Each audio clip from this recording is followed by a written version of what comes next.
그러면 바로 강의를 시작해 볼까요? 네. 아까 좀 전에 소개를 받았는데요. 다시 한번 인사드리도록 하겠습니다. 저는 요 언덕 넘어서 있는 숭신여자고등학교에 있는 김강석입니다. 예, 반갑습니다. 요새는 일과 중에 강의를 잘 나오진 않는데요. 여기 바로 옆이기도 하고 저희 학교가 또 학교 설명회 기간이다 보니까 교정 선생님이 가서 홍보하라고 하더라고요. 홍보 여기까지 하고요. 11시 반까지 강의를 할 수 있을 것 같아서 좀 시간을 좀 빨리 좀 소화를 시켜야 될 것 같아요. 말을 조금 빨리 하려고 하는데 괜찮을까요? 네, 좋습니다. 반응 너무 좋은데요? 오늘 무슨 일 있나요? 네, 제가 굉장히 많이 강의를 다니는데 이런 반응은 처음인 것 같아요. 네, 좋습니다. 자, 일단 제가 살짝 뒤에서 학년별 인원을 좀 봤는데요. 1학년 학부모님들 손 한번 들어보실래요? 놀랐어요. 왜 이렇게 오셨어요? 지금 이 시기는 꿈과 희망의 시간 아닌가요?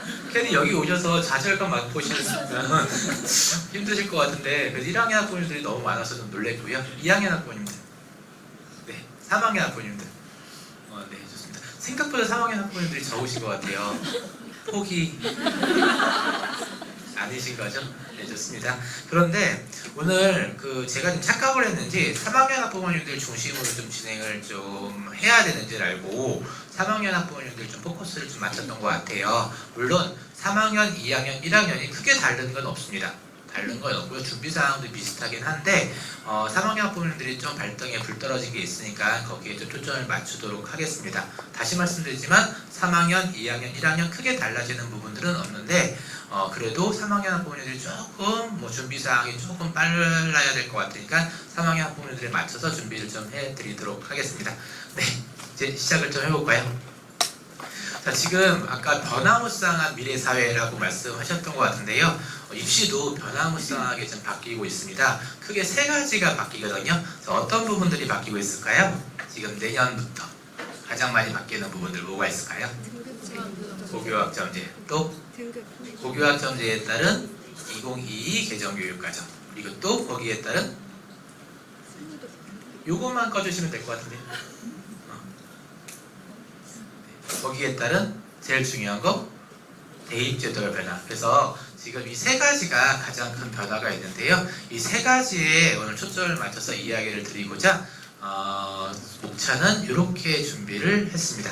자, 오늘 맞다. 오늘 강의요. 사진 찍으셔도 좋고요. 영상 녹화도 된다라고 하더라고요. 그래서 오늘 강의 들으시고 난 다음에 꼭 복습 영상 보시고 복습하셨으면 좋겠고요.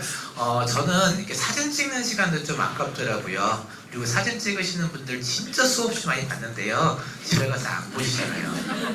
그렇죠? 뭐만 하냐면 마음의 위로만 가지고 계시잖아요. 그렇죠? 그래서 오늘은 제가 이 파워포인트 자료를 강의 자료를 끝나고 그냥 PDF로 다 드릴 예정입니다. 그래서 사진 찍으시는 시간까지 좀 아껴 가시면서 집중을 해주시면 좋을 것 같고요. 오늘 얘기하는 이 세 가지가 진짜 어려운 얘기예요. 진짜 용어 자체도 어렵고요. 전체적으로 이걸 이해하는 것 자체가 너무 힘듭니다. 그래서 오늘 이 1시간 반의 강의로 모든 내용을 단박에 이해하려고 하지 마시고요. 이런 게 있구나, 이런 흐름이구나 라는 부분들 이 자리에서 이해하신 다음에 조금 아리송한 부분들이 있으면은 그 다음에 PDF 보시고 영상 보시면서 확인해보고 클릭해보는 게 가장 좋으실 것 같아요. 우리 아이들도 학원 갔다 와서 가방 던져놓고 게임하면 그거 머릿속에 안 들어오는 거잖아요. 그렇죠? 뭐 해야 돼요? 복습하셔야 돼요. 더군다나 이 굉장히 큰 내용들에 대한 부분들을 이야기하려면은 부모님들 PDF 자료 다 드릴 테니까 꼭 확인해 보시는 작업 가져왔으면 좋겠고요. 마지막에 제가 강의를 할 때 다들 저를 싫어하시는 이유 중에 하나가 숙제를 어마무시하게 낼 겁니다. 그래서 숙제 꼭 확인하셨으면 좋겠어요. 알았죠? 자, 이제 고교학점제에 대한 부분을 이해를 하려고 하는데요. 간단한 영상 한 편을 좀 보고 시작을 해볼게요. 내 꿈은 한국 최초 우주비행사 이수만 박사처럼 우주를 탐험하는 우주비행사가 되는 것이다. 그래, 이 교실에서부터 나의 꿈은 이루어지는 거야.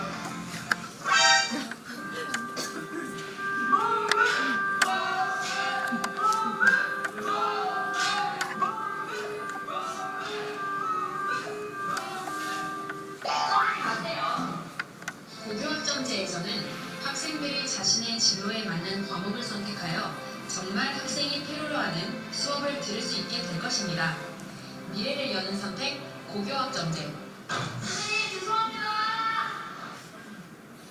나는 지리 선생님이다. 학생들에게 우리나라의 아름다움을 마음껏 느끼게 해주고 싶어 선생님이 되었다. 배우고자 하는 학생만 있으면 난 더 이상 아무것도 필요하지 않다.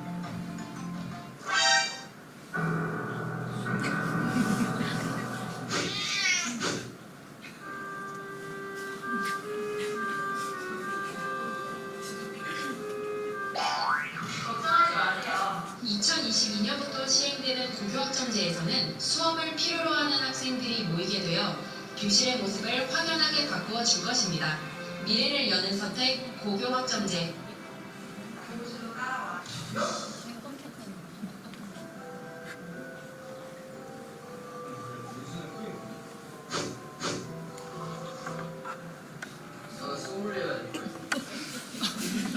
소믈리에? 그러면 일단 구성수를 준비할까? 괜찮아. 아직 늦지 않았어. 우리 파이트 끄기 해도 조금만 노력하네.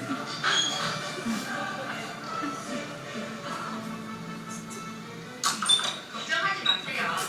고교학점제에서는 다양한 과목 선택권을 보장하고 학생들의 수요를 반영하여 다양한 과목을 개설하기 위해 노력할 것입니다. 미래를 여는 선택, 고교학점제.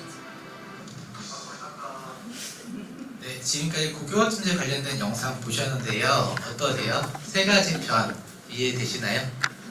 네, 학교 현장에 있다 보니까 진짜 가슴이 후벼 파듯이 이해가 되는데 아마 두 번째하고 세 번째가 저는 개인적으로 제가 좀 많이 이해가 되는 부분이 공감되는 부분인 것 같아요. 뭐냐 하면 고등학교 같은 경우는 이제 수능 과목이 있고 그 다음에 생기부 과목이 좀 있다라고 이야기하는데 아이들이 수능 과목 같은 경우는 내가 선택하지 않아. 아까 영상 같은 경우도 지리 선생님이 수학 문제 풀고 있는 학생들 있잖아요. 그 아이는 지리 과목이 수능에 필요하지 않은 아이일 수도 있어요. 그런데 그 과목을 수능을 보기 위해서 들어야 된다. 수능을 보지 않는데도 불구하고 수업을 들어야 된다. 스트레스 아닐까요?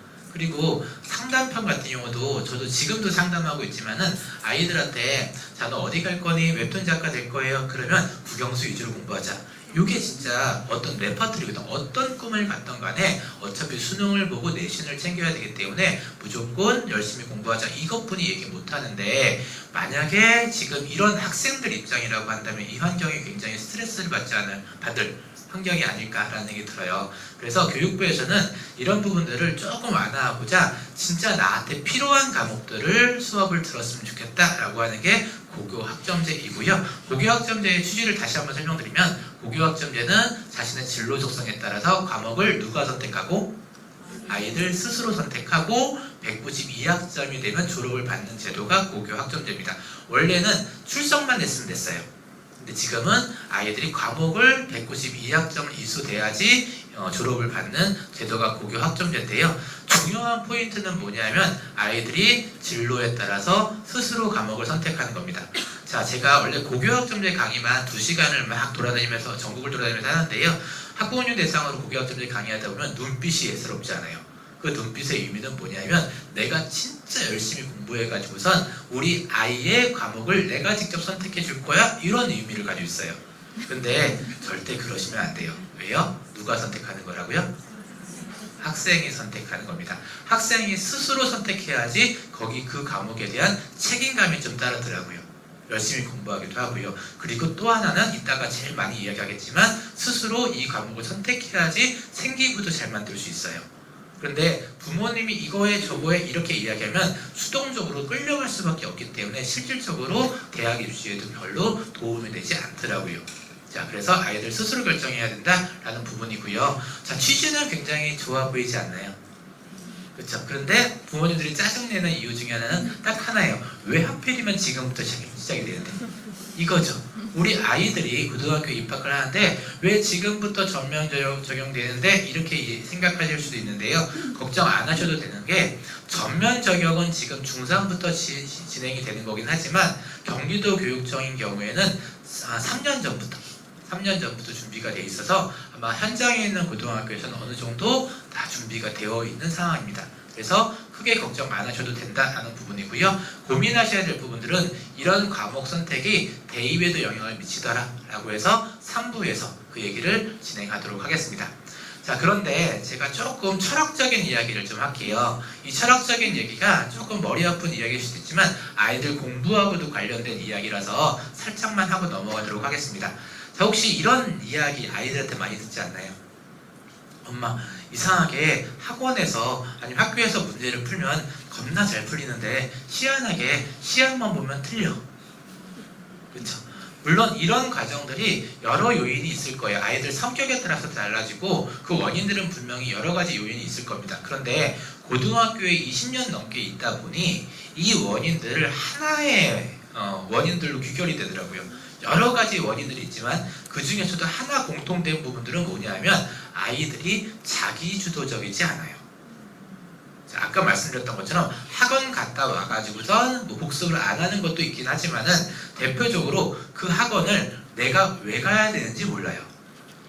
자, 조금 더 구체적으로 얘기하면 솔직히 학원의 설계를 어디 가라라고 하는 부분들을 엄마 나 여기 가고 싶어 저기 가고 싶어 내가 지금 독해 능력이 부족하니 독해와 관련된 학원 가고 싶어 내가 수학에서 추론 문제가 부족하니 추론을 풀어주는 학원 가고 싶어 이렇게 이야기하고 있는 아이들 있나요? 없죠. 그러니까 내가 수학에 뭐가 모르는지 몰라요. 추론이 문제인지 문제 해결 능력이 문제인지 아니면 단순 계산이 문제인지 이것도 모르는 상태에서 학원을 계속 왔다 갔다 거리는데 누가 설계해 준 거에 의해서 부모님이 설계해 준 바에 의해서 그러다 보니까 아이들이 자기주도적으로 문제를 푸는 능력도 부족하고 공부하는 능력도 부족한 거죠. 그러다 보니까 가장 문제는 아이들이 자기주도적인 부분들이 부족한데 문제는 이게 대입에도 영향을 미친다라는 부분이고요. 또 다른 철학적인 부분들은 뭐냐면 갑자기 왜 그러죠? 철학적인 부분들은 뭐냐면 혹시 괜찮나요? 좀 이상한데? 마이크를 좀 바꿔볼게요. 하나는 안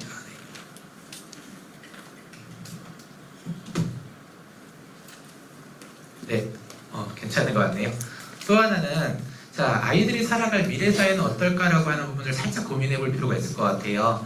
자, 근데 제가 요즘에 되게 무서워하는 것 중에 하나가 뭐 미래 사회를 얘기하기 전에 저는 요즘에 서브웨이 가는 거 되게 무섭거든요. 저만 그런 거 아니죠? 왜 그런가요? 뭔가 골라야 될 게 겁나 많아요. 그래서 엊그저께도 갔다 왔는데 요즘 새로 나온 메뉴가 무슨 안창 비프인가? 네, 그거 시켰더니 안창 비프에도 3가지 메뉴가 있다고 하더라고요.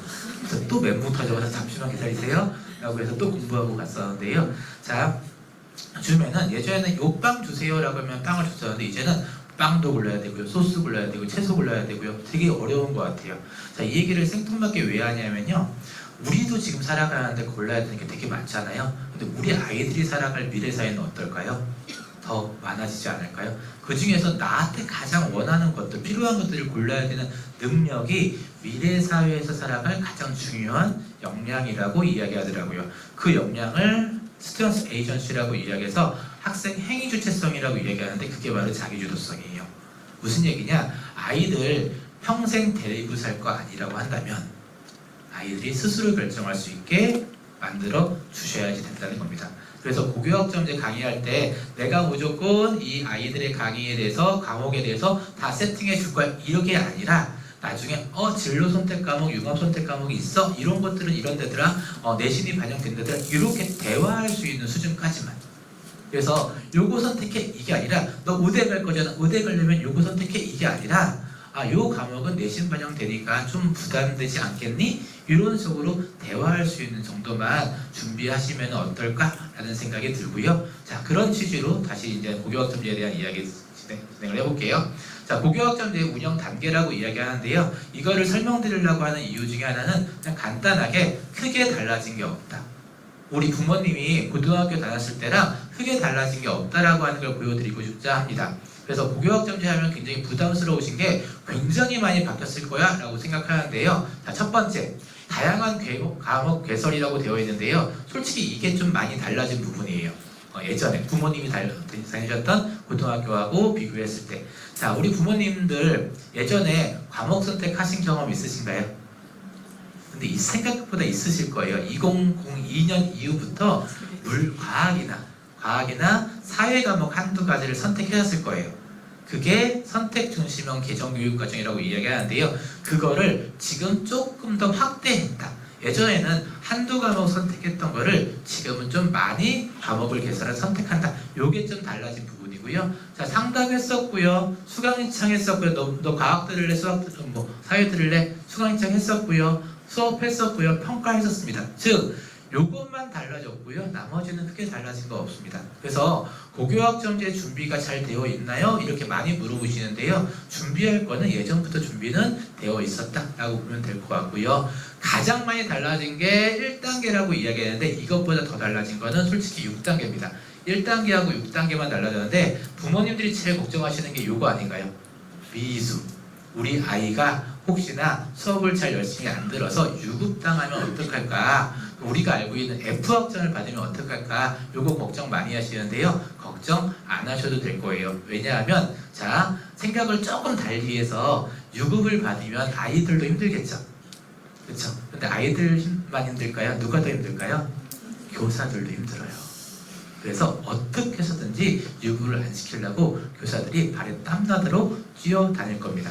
어떻게? 제발 좀 시험지에 사인 좀 해달라고. 사인만 하면 미수 안 될 겁니다. 자, 그래서 지금 어떻게든지 미수 안 시키려고 방과 후 보충도 할 거고요. 따라다니면서 사인도 받을 거고요. 그러다 보니까 이 미수에 대한 부분들 크게 걱정 안 하셔도 된다. 그러니까 많이 달라진 부분들은 6단계이긴 하지만 실질적으로는 아마 이 부분들이 유급당하지는 않을 거다라고 보시면 될 것 같습니다. 그리고 졸업을 받는 제도가 고교학점제다라고 하는 것들인데요. 전체적으로 보면 크게 달라지는 건 없다라는 것만 이해하시면 될 것 같고요. 자, 가장 또 걱정하시는 것 중에 하나가 이 어려운 거를 우리 아이가 어떻게 이해하고 과목 선택을 할 것이냐. 강사가 네가 얘기할 때 내가 도와주지 말라며 아이들 스스로 이것들을 할 수 있을까? 요거에 대해서 걱정 많이 하시잖아요. 자, 이거에 대한 부분을 살짝 이야기 드리도록 할게요. 일단 입학 전에 지금 중3 학부모님들 같은 경우는 지금 고등학교 같은 경우는 중3에 맞는 교육과정을 편성을 합니다. 그래서 아마 중3 학부모님들은 조만간 막 고등학교 입학 설명회 다니실 텐데요. 입학 설명회 다닐 때쯤 되면 그 고등학교에 해당 고등학교에 편제표라고 해서 1년 또 3년 동안 배울 과목들이 쭉 리스트가 나올 거예요. 그래서 그것들을 편성하고 있다라는 건데 아마 지금 상황에서는 아마 모든 고등학교가 편제표가 나왔을 테니까 해당 고등학교의 홈페이지 또는 학교 설명회 갔을 때 편집표 달라고 하시던가 성남교육청 같은 경우는 성남교육지원청의 고교학점제라고 하는 홈페이지가 있어요. 거기 보면 성남에 있는 모든 고등학교의 편집표를 다 업로드 해놓고 있습니다. 자, 그러니까 거기서 편집표를 확인해 보시면 된다라는 거고요.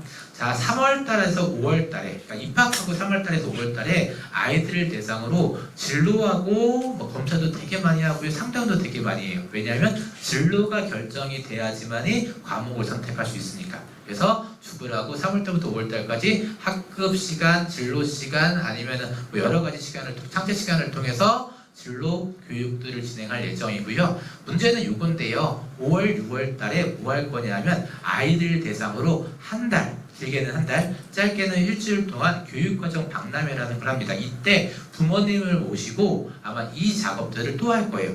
강의를 또 할 겁니다. 이 강의가 지금은 되게 러프하게 이 고등학교는 이래요가 아니라 고교학점제는 이래요 요 강의라고 한다면 이때의 강의는 우리 학교에 개설된 교육과정은 이거니까 이런 것들을 주의해 주세요 라고 하는 부분들을 부모님 대상으로도 하고요, 학생 대상으로도 합니다. 근데 문제는 학생 대상으로 이 강의를 할 때 아이들이 내일이 아니라고 생각해요.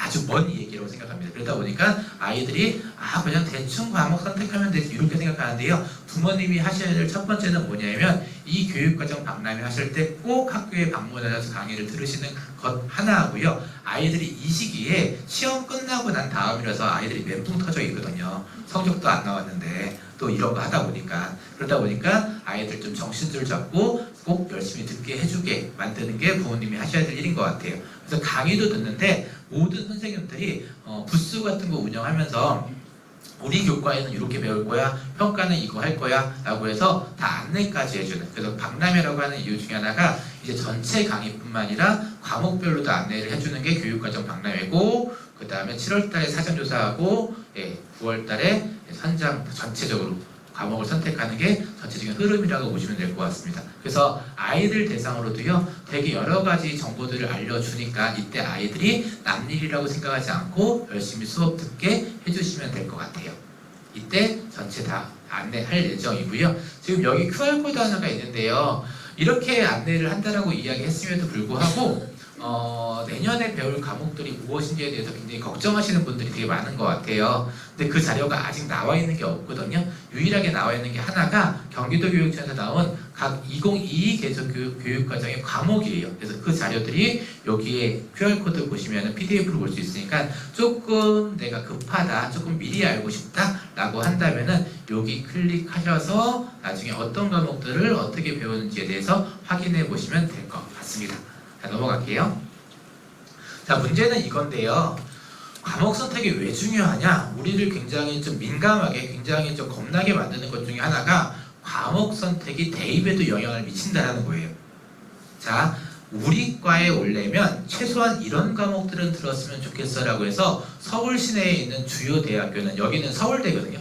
서울대 같은 경우는 핵심 권장 과목이라고, 권장 과목이라고 해서 우리 과의 수리과학부에 오려면은 위적분, 학통, 기하는 다 했으면 좋겠어 라고 제시를 하고 있습니다. 서울대뿐만 아니라 지금 이런 대학교, 성신여대, 단국대, 명지대뿐만 아니라 서울에 있는 고대, 되게 주요 대학교들은 다 이렇게 제시를 하고 있어요. 그러다 보니까 부모님들이 제일 걱정하시는 것 중에 하나, 우리 아이가 이과를 가려고 하는데 솔직히 놓치는 과목이 있지 않을까? 이거 되게 걱정 많이 하시잖아요.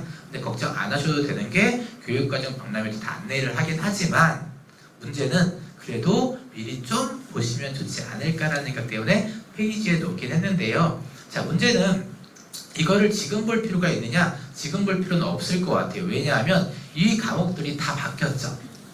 요게 지금 2015 개정 교육과정이고 아마 지금 중학교 3학년 아이부터 배우는 과목들에 대해서는 아직 나와 있는 자료가 없습니다. 그래서 지금 제가 책을 하나 쓰는데요. 지금 그 책이 아마 10월 말에 나올 텐데 그게 전국에서는 유일하게 좀 미리 나오는 책일 것 같아서 2022에 맞춰진 건 현재까지는 나와 있진 않다라고 보시면 될 것 같고요. 지금 준비해야 될 건 뭐냐 하면은 이거예요. 첫 번째, 우리 아이가 과를 갈 거죠. 어떤 과를 갈 거잖아요.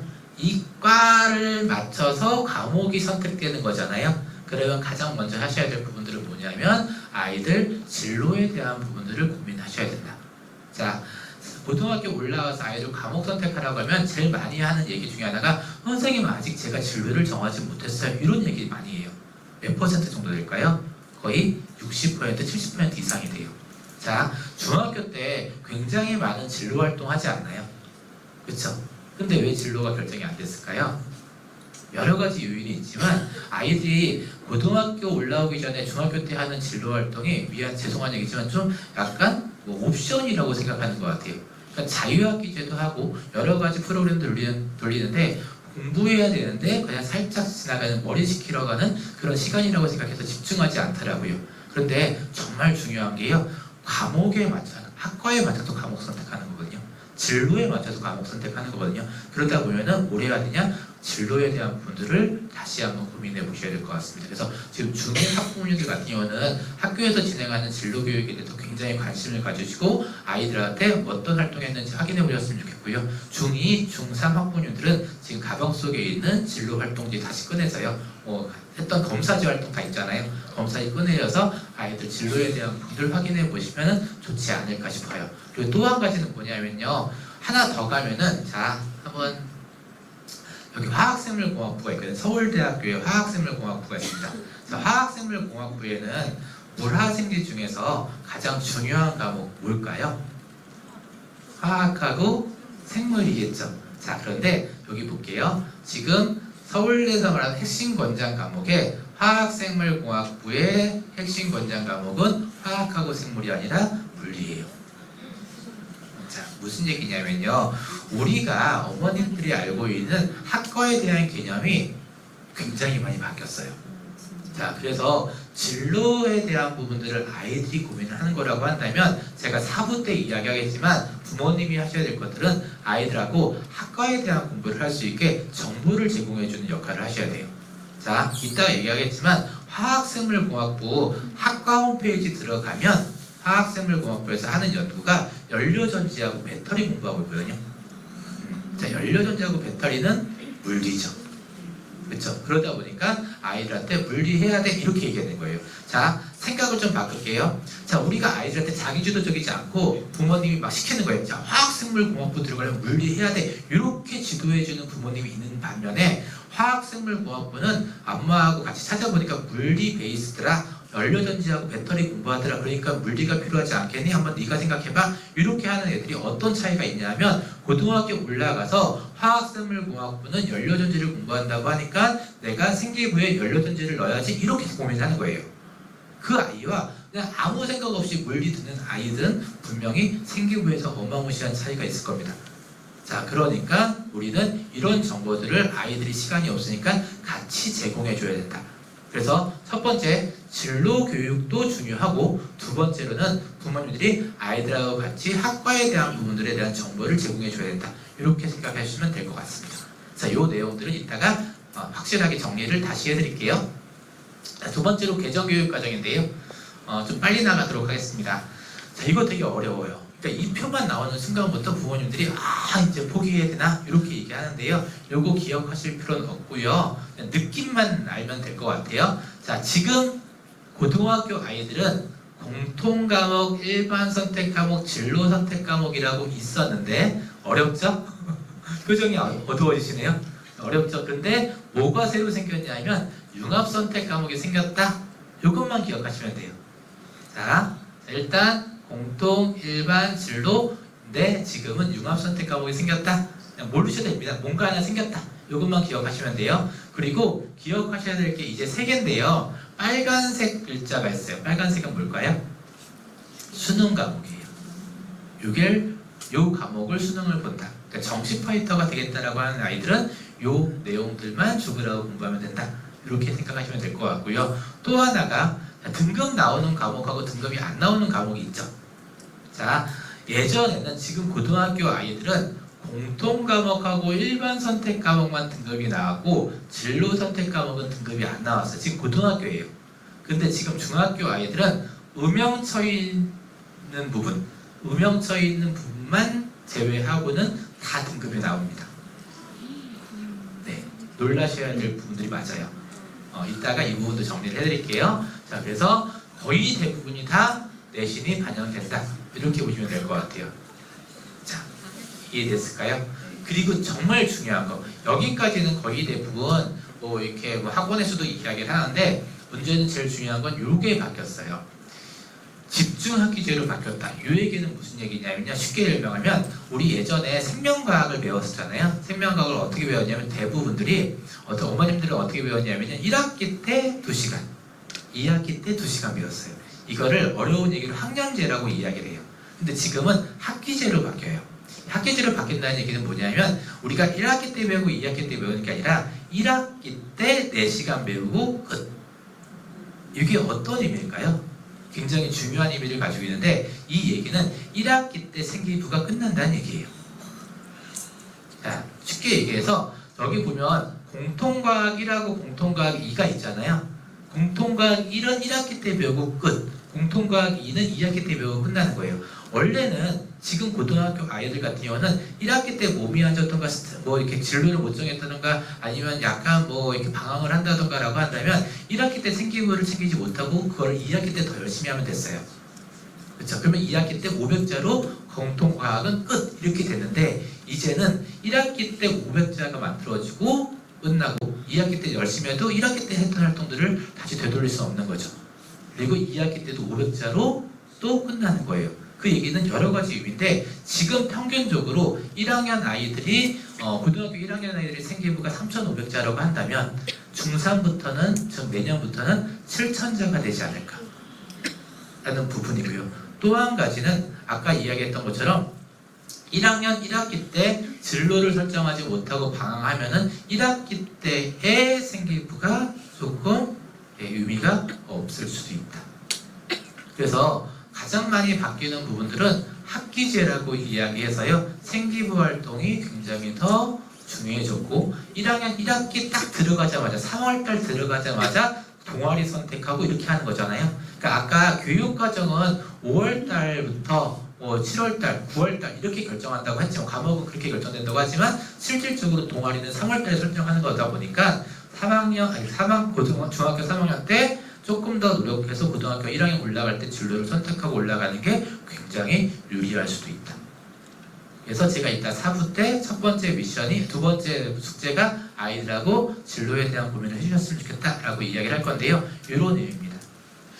그래서 이렇게 바뀌고 있다라는 부분이고요. 예전에는 1학기 때 방황하고 2학기 때 생기부 생길 수 있었다. 하지만 지금부터는 된다 안 된다? 안 된다. 학기제를 변했다. 라고 보시면 될 것 같아요.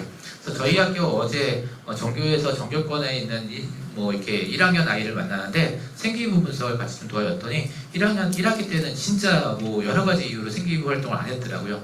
그러니까 활동한 건 딱 하나뿐이 없어요. 그래서 막 뭐라고 했거든요. 네 성적이면 연고대 가려고 할 건데 왜 아무것도 안 했냐라고 했더니 이렇게 공부하는데 바빴다고 하더라고요. 그런데 만약에 그 아이는 그나마 학기제가 아니니까 2학기 때 좀 하면은 그래도 되는데 지금 중학교 3학년 애들은 그렇게 했다가는 큰일 난다 라고 보시면 될 것 같습니다. 자, 그리고 많이 바뀌는 게 이 상대평가인 거죠. 자, 지금 보면은 9등급에서 5등급으로 바뀐 거 다 알고 계시죠?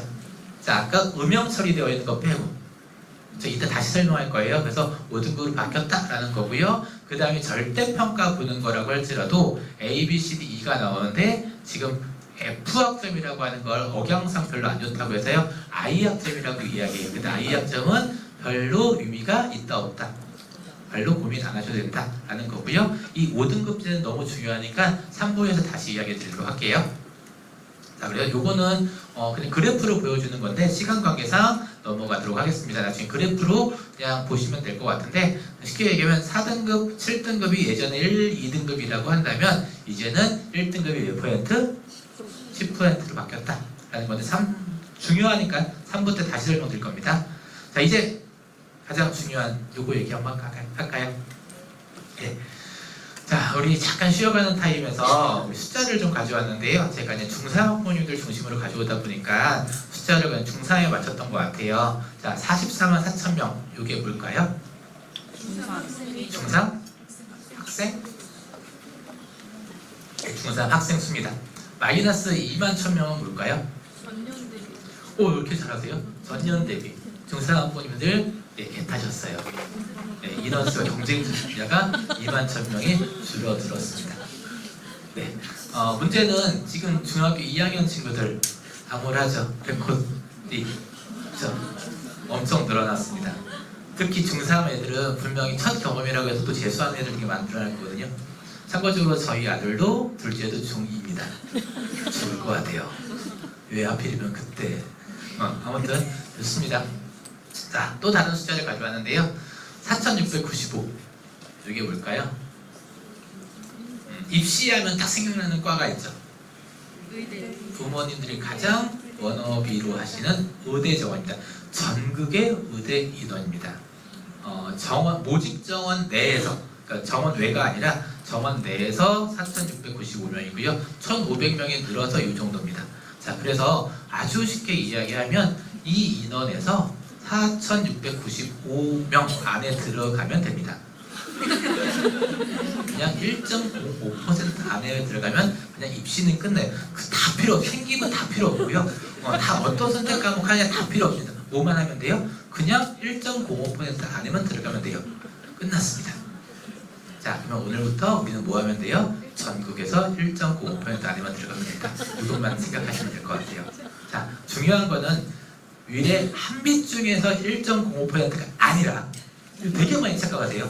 내가 지금 있는 중학교에서 1.05%가 아니라 뭐 고등학교를 만약 한빛고를 간다. 한빛고에서 1.05% 아니에요. 전국에서 1.05% 성산고 애들, 용인고 애들, 낙생고 애들과 경쟁해서 1.05% 안에 들어가면 되는 겁니다. 자, 간단하죠? 근데 조금 실망하시는 것 같아서 하나만 더 가죠. 3,501명 있습니다. 이건 뭘까요? 이제 과를 얘기했으니까 뭘 얘기해야 될까요? 학교, 어떤 학교? 서울대입니다. 자, 요거 합하면 대략 2% 정도 되거든요. 다시 얘기해 드립니다. 2% 안에 들어가면 의대 또는 서울대 갑니다. 네, 끝났습니다. 그래서 오늘부터는 전국에서 2% 안에만 들어가면 된다. 이렇게 아이들한테 각인시키시고 우리 열심히 공부해야 되지 않겠니? 손잡으면서 다짐하시면 될 것 같아요. 네, 됐습니다. 자, 문제는 조금 이럼에도 불구하고 난 서울대 가지 않을 건데 라고 생각하시는데, 자, 제가 듣기에는 죄송한 표현이지만은 어머님들 서울대 포기 안 하셨잖아요. 그렇죠? 연고대 포기 안 하셨잖아요. 근데 솔직히 그래도 난 조금 더 낮게 봐요 라고 해도 우리 어머님들 정신적 마지노선이 있더라고요. 이상한 주술 같은 거 외우시지 않나요? 사연과 서성원이 존경하시는 이 주술을 외우면 마치 건대 이사 가는 것처럼 이상하게 계속 주술을 외우시고 다니는데 좋습니다. 우리가 흔히 서울에 있는 16개 대학의 커트라인을 건대라고 보죠. 그래서 우리는 솔직히 얘기해서 건대 밑을 한 번이라도 생각해 본 적이 없어요. 그렇지 않나요? 건대 밑에 무슨 대학이 있죠? 말하시기 힘드실걸요? 왜 생각해 본 적이 없으니까? 그래서 오늘은 건대 이상의 대학에 대한 이야기를 할 텐데요. 건대 이상의 대학은 몇 %냐고 하면은 모집 인원으로만 보면은 5296명입니다. 올해 기준으로. 이거를 퍼센테이지로 따지면은 희한하게도 11%예요. 중3 아이들의 기준으로 보면. 자, 그리고 수시 기준으로 두면 대략 3만 명이라서 6.8%에 포함됩니다. 근데 여기는 약간 두 가지를 같이 가죠. 수시하고 정시를 같이 가는 스타일이다 보니까 11%로 이야기할게요. 11% 어디서 많이 들어본 숫자 아닌가요? 1등급? 2등급. 지금 고등학교 기준으로 두면 정확하게 2등급까지. 2등급까지를 우리는 건대를 갈 수 있다. 이렇게 보시면 될 것 같습니다. 그런데 여기서 말하는 2등급은 고등학교 기준이니까 고등학교 진학해서 등급받는 기준이겠죠. 그래서 2등급 정도가 건대를 간다라고 보시면 될 것 같고요. 자, 이제 좀 빨리 넘어갈게요. 자, 대입평가 요소인데요. 대입평가 요소에는 이런 것들이 있어요. 그런데 재미난 게 부모님들이 생각할 때 대입을 볼 때 그냥 기준이 하나면 되게 좋을 텐데 되게 여러 가지라서 짜증나지 않나요? 이거 다 알으셔야 되잖아요. 그래서 되게 좀 힘들어 하시는데요. 자, 그냥 좀 다른 얘기로 대학은 우수한 아이를 뽑고 싶어 하거든요. 여기서 얘기하는 우수한 아이는 누굴까요? 대학에서 생각할 때 어떤 아이를 선발하고 싶을까요? 성실한 아이, 착한 아이. 정말요? 네, 아니 맞습니다. 성실하고 착한 아이를 뽑고 싶어하는 대학이 있어요. 가천대요. 가천대는 위에 아이들 다 이제 빠져나가잖아요. 빠져나가니까 흔히 얘기하는 서울권에 건대 이상이 빠져나가니까 그 다음 경쟁자 아이들을 뽑고 싶어 하는데 그게 이제 착한 아이들이라고 얘기하죠. 그래서 공동체 역량을 되게 많이 봅니다. 맞아요. 근데 대부분의 주요 대학교는 성실한 아이들보다 다른 아이들 선호하죠. 어떤 아이들일까요? 똑똑한 아이, 성적 좋은 아이들, 잠재 가능성이 많은 아이들. 그런데요, 솔직히 이런 얘기 되게 많이 하는데요, 진짜 하고 싶은 얘기는 따로 있어요. 자, 우리 좀 다른 얘기로 과에는 기계공학과가 있고요, 철학과가 있는데 이 기계공학과하고 철학과 중에서 전공 적합성, 생기부를 조금 더 많이 보는 과는 기계공학과일까요? 철학과일까요? 철학과요. 기계공학과라고 대부분 얘기하시죠. 왜냐하면 기계공학과는 물리 베이스다 보니까 물리를 안 듣고 오면 되게 힘들고 관련 활동들을 해야 돼요. 그리고 철학과는 인문 베이스다 보니까 이거 하나 저거 하나 크게 문제가 없다라고 생각합니다. 그런데 실질적으로 전공적 합성을 더 많이 보는 과는 철학과예요. 그 이유를 생각하시면 되게 편할 것 같아요. 왜냐하면 기계공학과를 쓰는 아이는 수시 몇 장 쓸 수 있죠? 6장 쓸 수 있어요. 6장을 어떻게 쓸까요? 기계공학과 성적 좋은 애들은 의예과 하나, 항공우주학과 하나 이렇게 쓸 거예요. 근데 대부분 어떻게 돼요? 의예과는 분명 떨어질 거고요, 항공우주학과 떨어질 거고요, 기계공학과 붙으니까 거의 기계공학과 다녀요. 자, 철학과로 잠깐 생각해 볼까요? 철학과는 철학과 쓸까요? 절대 아니에요. 어디 쓰죠? 네, 미디어 커뮤니케이션학과, 정치외교학과, 사회학과 그리고 5장을 썼는데 연대가 아른아른거려요.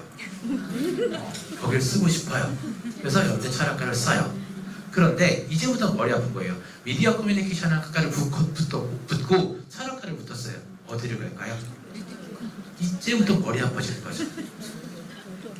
그래서 대부분 지금은 연대 철학과를 가는 아이들이 많은데 대부분이 미커과를 갔어요. 그러니까 대학의 입장에서는 죽으라고 면접 보고 죽으라고 생기고 분석했는데 이 아이가 딴 데로 떠나간 거예요. 좋을까요? 안 좋을까요? 안 좋아요. 그래서 면접 볼 때 제일 물어보고 싶은 말은 뭐냐면은 너 다른 대학교 붙으면 갈 거니? 안 가야 돼. 안 간다고 얘기하면 붙여줄게. 이 얘기를 듣고 싶어요. 근데 이렇게 물어볼 수 있을까요? 없을까요? 못 물어봐요. 자존심이 허락하네요. 그래서 너가 철학에 대해서 어느 정도 공부했는지 한번 확인해 볼까? 이거에 대해서 고민했고 이거에 대해서 책을 많이 읽고 이거에 대해서 진짜 연구를 많이 한 애들은 찐이라고 생각하지 하는 거죠. 여기서 말하는 찐은 뭐예요? 안 도망갈 것 같은 거죠. 그거가 바로 우수하다고 평가하는 요인 중에 하나입니다. 잠재되어 있는, 말로 표현하지 못하지만. 자, 그렇게 생각하시고 이해하시면 편할 것 같아서 일단 베이스를 깔아놨고요. 그럼에도 불구하고 하나 기준, 그냥 너 우리 과에 남을 거지 이렇게 그 기준을 뽑을 수는 없으니까 여러 가지 기준을 마련한 게 지금 이렇게 수시 4장하고 정시 2장이에요. 2개예요. 수시에는 교과, 종합, 논술, 실기실적 전형의 요 4가지 전형이 있고요. 그 다음에 정시에는 수능하고 실기실적 전형이 있습니다. 그래서 이런 게 있다라고 보시면 될 것 같고요. 자, 교과 학생부 요거에 대한 부분들을 좀 차이를 정확히 이해하시면 좋을 것 같아서 예를 하나 들면 우리 부모님들 배달할 어플 많이 쓰시나요? 그렇죠? 주문할 때 맛집 선정할 때 어떤 기준으로 맛집을 선정하시죠? 배달 어플을 볼 때? 리뷰를 보시면 리뷰 전에는 평점 많이 받죠. 자, 4.7짜리의 치킨집이 있고요. 4.3짜리의 치킨집이 있습니다. 어디서 주문하실 거예요? 4.7이요. 왜요? 높으니까. 이유는 간단해요. 높아요. 그러니까 여기가 더 맛있을 거다라고 하는 믿음이 있어요. 숫자를 가지고서. 자, 그래서 우리는 4.7에서 치킨을 주문합니다. 그게 교과예요. 교과는 숫자로 평가하는 거예요. 1.2짜리의 내신 등급짜리가 있고요. 1.5짜리의 내신 등급짜리가 있어요. 누굴 뽑을까요? 1.2. 이게 교과 전형이에요. 자, 그래서 교과 점수로 10% 정도를 뽑는 게 교과 전형이라고 이야기합니다. 근데 이 교과 전형이 조금 문제가 생겼어요. 뭐 때문에? 고교 학점제 때문에. 자, 우리 어머님들 수업 받았을 때, 고등학교 때 수업 받을 때는 한 반에서 수업 듣는 게 다 똑같았죠.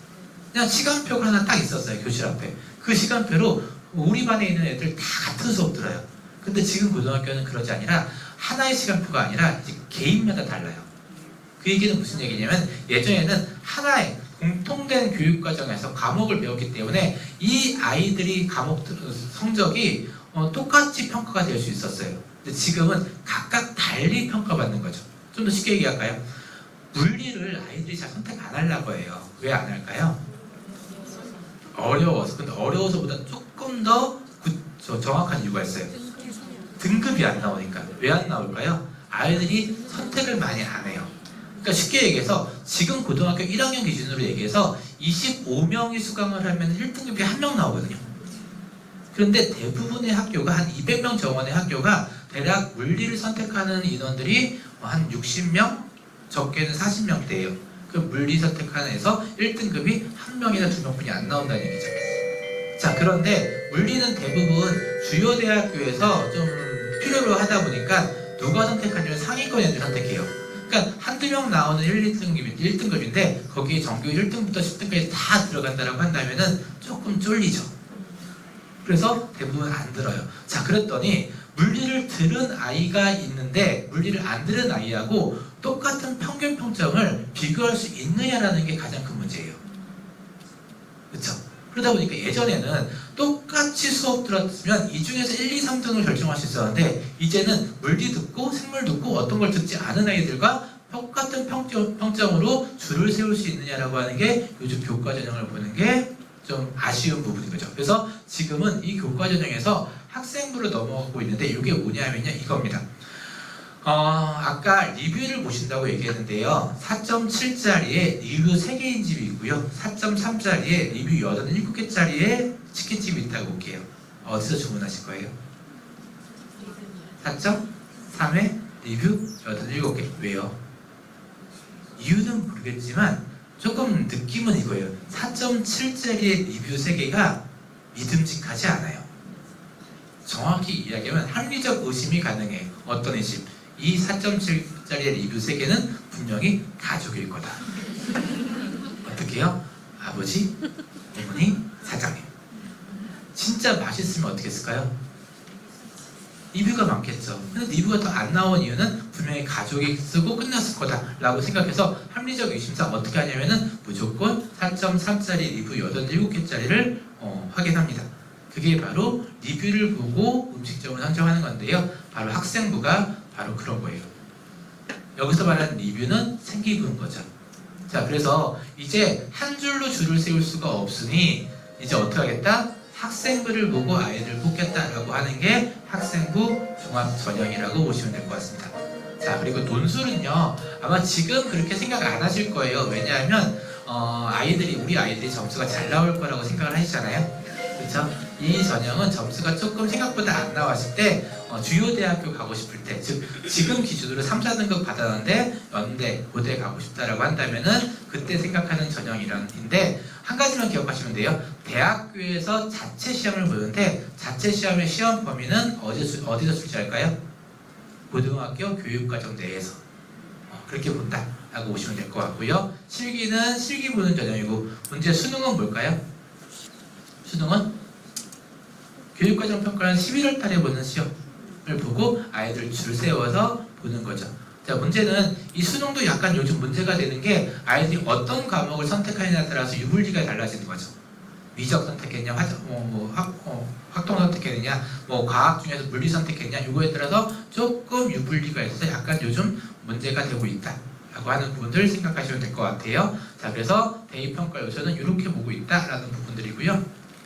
자, 문제는 우리가 알고 있는 건 지금까지 이건데 지금 많이 바뀌었거든요. 이 바뀐 게 중학교 3학년부터 바뀌었냐 이게 아니라 언제부터 바뀌었냐면 지금 고등학교 3학년부터 바뀌고 있어요.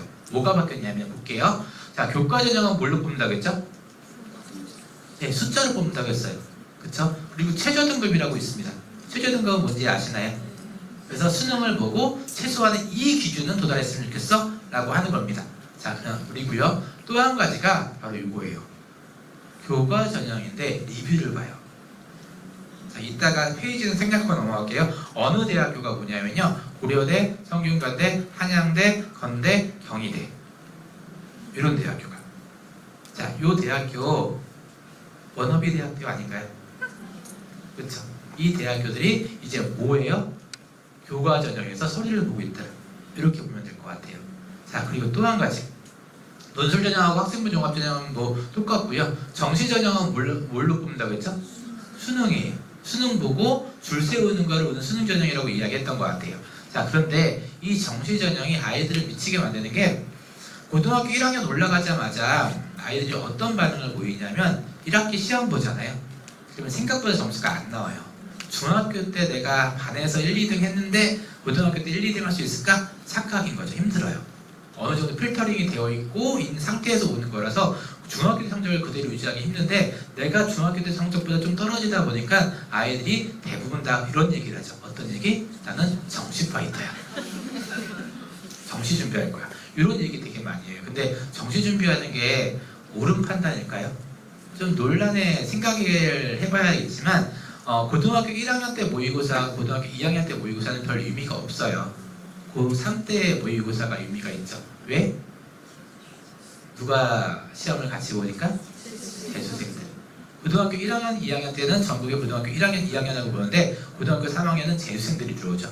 재수생보다 더 무서운 애들이 있죠. 누가 들어오죠? 네, 반수생들. 반수생들. 그러니까 고대 다니다가 고대가 싫어요. 그런 애들. 그런 애들 생각보다 많아요. 이번에 연대하고 고대에서 자연계 애들, 이 중도 포기한 애들이 1,400명이더라고요. 근데 희한하게도 이번에 의대 정원이 1,500명 늘었죠. 거의 비례해요. 아무튼 반수생들이 있고요. 요즘 반수생들보다 더 무서운 애들이 있죠. 누구요? 취수생들. 그 다음에 군수생들도 있어요. 그런 애들이 있다라고 하더라고요. 그래서 그런 아이들이 지금 준비하고 있다라고 보시면 될 것 같고요. 문제는 이 정시가 솔직히 힘든 것 중에 하나가 재학생들이 준비하기 좀 힘들어요. 그래서 내가 만약에 고등학교 4학년을 생각한다라고 한다면 모르겠어요. 그런데 왜 힘드냐면요, 솔직히 주요 입시 학원들에서 정시 준비하는 애들, 재수생들을 보면은 공부하는 방법은 딱 한 가지예요. S급 강사를 붙이는 게 아니라 무조건 양치기를 해요. 하루에 200문제. 무조건 풀게 합니다. 근데 우리 재학생들 200문제 풀 수 있을까요? 못 풀어요. 왜? 우리 아이는 축제를 가야 돼요. 우리 아이는 체육대회도 해야 되고요. 우리 아이는 또 문제는 수행평가도 해야 돼요. 이거 떠나서요. 시험 봐야 돼요. 시험 볼 때 몇 번 보죠? 4번 봐요. 근데 우리 아이들 공부는 일주일 하는데 준비는 한 달 하잖아요. 한 달 동안 모의고사 안 풀어요. 그리고 한 달 보고 난 다음에 끝나면 또 2주 동안 또 쉬는 시간 가져야 되잖아요. 그건 죽으라고 잘 지켜요. 다른 건 죽으라고 안 지키는데 무조건 그건 죽으라고 잘 지켜요. 그러다 보니까 4번 시험 보는데 걸리는 시간은 6개월이에요. 거기다가 축제 가고 수련회 가고 수학여행 갔다 오고 그 다음에 또 아이들이 또 쉬는 시간이 있죠. 언제? 방학 2달. 그러니까 기본적으로 8달은 모의고사 공부를 못해요. 그때 재수생들은 양치기를 해야 돼. 자, 그래서 솔직히 정시 파이터가 되겠다라고 한다면 조심스럽게 말릴 필요는 있어요. 근데 아마 진짜 1학년 1학기 내신 받자마자 정시 파이터가 되겠다라고 많이 이야기를 할 겁니다. 그런데 좋아요. 못 말린다라고 하면 이렇게 얘기하시면 될 것 같아요. 정시도 요즘 바뀌었습니다. 자, 어느 대학교? 이따가 이 슬라이드 패스하고 넘어갈게요. 서울대, 연대, 고대가. 자, 서울대, 연대, 고대가 이제는 수능 점수로만 보는 게 아니라 모두 봐요. 서울대 몇 퍼센트 볼까요? 40%. 자, 일반고 아이들이 많이 가는 지역균형 전형에서 40%, 그 다음 특목고 아이들이 많이 가는 일반 전형에서 20%를 뭘 봐요? 교과 점수 봅니다. 성적 봐요. 그러니까 난 정시 파이터 될 거야 라고 해서 나는 정시 파이터가 되겠다는 아이는 어떻게 공부하냐면 죄송해요. 말을 조금 심하게 하면 싸가지 없이 공부해야 돼요. 아까 지리 선생님 앞에서 수학 공부하는 애들이 정시 파이터예요. 선생님이 수업하든 말든 난 수학 공부할 거야. 왜? 나는 수학으로 수능 볼 거니까. 지리 안 볼 거니까. 이거예요. 그런데 이제는 뭐가 들어가요? 지리 성적 들어간다는 얘기예요. 그렇죠? 또 하나는 뭐냐 하면 이제 서류학을 먼저 들어간다는 얘기예요. 무슨 얘기냐? 이제 지리 과목의 생기부도 필요하다는 얘기죠. 편식하는 아이들. 그러니까 다른 거 다 500자가 됐는데 지리만 뭐 100자도 안 되는 생기부가 있다. 합리적 의심 가능하지 않을까요? 아까 리뷰 3개인데랑 별로 똑같은 거죠. 그러다 보니까 이제는 정시 파이터가 조금 내신 관리 안 하면 힘들 수도 있다. 자, 이게 중학교 3학년부터가 아니라 지금 고등학교 3학년입니다. 연대는 내년부터예요. 고등학교 2학년부터예요. 근데 서울대하고 고대는 지금부터고 아마 이게 이따가 얘기하겠지만 조금 늘어나지 않을까. 어디까지 조심스럽게 예측하건대 건대 이상까지는 늘어나지 않을까. 이 예측을 왜 하는지에 대한 부분 좀 이따 설명드릴게요. 자, 내신평가는 이렇게 바뀌었습니다. 자, 아까 살짝 이야기했지만 진로 선택은 지금 고등학교 진로 선택은 내신 반영 안 된다고 얘기했어요. 근데 지금 중학교 아이들은 내신 반영이 다 된다. 아까 음영 처해 있는 부분들 제외하고 음영 많이 처해 있었나요? 여기 끝에 융합 선택에 사회하고 과학 빼고는 다 음영 처리가 안 됐어요. 과탐실이라고 해서 과학 중에서 하루 일주일에 1시간 듣는 과목 있거든요. 그거를 제외하고는 다 내신 반영돼요. 이 얘기는 무슨 얘기냐면요. 자, 조금 어려운데 이렇게 생각할게요. 자, 지금 고등학교 아이들은 이런 게 있어요. 쉽게 이야기해서 영어도 2과목이 있거든요. 이거는 느낌만 기억하세요. 영어에 영독작이라고 하는 상대평가 과목이 있고요. 그 다음에 영어 문학과 이해라고 하는 진로 선택 과목이 있어요. 그러니까 내신이 나오는 과목이 있고 내신이 안 나오는 과목이 있죠. 2과목 중에서 하나 선택하게 해요. 대부분의 학교가. 그래서 너 영어 3학년한테 들을 건데 2가지 중에서 뭐 선택할래? 이렇게 얘기해요. 자, 영어는 도구교과이기 때문에 어떤 과목을 선택하든 간에 생기부는 비슷하게 나와요. 그러면 2가지 중에서 성적 나오는 과목 선택해야 될까요? 성적 안 나오는 과목 선택해야 될까요? 어떤 과목? 사람마다 달라요. 내가 진짜 솔직히 이야기해서 내신이 1, 2학년 때 조금 부족해요. 올려야 되면 내신 과목 선택해서 올려야 되는 거죠. 조금이라도 0점 몇이라도. 근데 내가 1, 2학년 때 내신 어느 정도 받아놨어요. 또는 1, 2학년 최저가 지금 3학년 때 안 돼요. 그래서 내신 부담을 좀 줄여야 돼요. 그러면은 내신이 안 나오는 진로 선택 과목 들어야 되는 거죠. 이게 지금 고등학교 아이들이 전략이에요. 그러니까 3학년 때 대부분의 아이들이 진로 선택을 딱 깔아서 내신 부담 없이 아까 얘기했던 대로 양치기를 하겠다라고 하는 게 지금 고등학교 아이들의 입시 전략입니다. 그런데 문제는 지금 중학교 아이들부터는 뭐가 바뀌었냐? 지금 진로 선택이라고 하는 분들이 절대평가하는 분들이 많이 없잖아요. 그쵸? 그 얘기는 무슨 얘기예요? 이제는 이게 돼요. 내신에 부담이 증가됐다. 즉 다시요. 지금 고등학교 아이들은 어려운 얘기, 진로 선택 과목, 즉 내신이 평가되지 않은 과목들을 좀 선택적으로 3학년 때 많이 집중적으로 수강 신청을 해놔서 3학년 때는 좀 여유 있게 수업을 받았어요. 왜? 내신 반영되지 않으니까. 자, 그런데 지금은 중3 아이들은 내신 반영되는 과목들이 많아지다 보니까 3학년 때는 내신 반영되는 과목들 다 선택해야 되잖아요. 특히 국영수는 다 내신 반영되잖아요. 그렇죠? 그러면은 3학년 때도 내신 반영되겠네요. 좀 더 쉽게 얘기하면 지금 고등학교 애들은 3학년 때 내신 반영되지 않은 과목들 다 뽑아서 좀 편하게 했다면은 지금 중학교 애들은 내신 반영되는 과목을 고등학교 3학년 때도 들어야 된다. 그래서 수업의 내신의 경쟁은 조금 부담감은 늘어났다 라고 보시면 될 것 같고요. 자, 이 얘기 좀 빨리 할게요. 성적표인데요. 이 성적표가 지금 고등학교 아이들은 위에 1번인데요. 2번처럼 바뀔 거예요. 되게 헷갈리시는데 두 가지가 바뀌었어요. 뭐가 바뀌었냐면 표준 편차라는 게 원래 있었는데 표준 편차가 없어졌어요. 자, 표준 편차가 뭘까요? 되게 어려운 개념이거든요. 표준 편차는 그냥 이 어려운 개념이면 느낌만 기억하세요. 평균을 중심으로 아이들이 어느 정도 몰려 있는지를 보는 거예요.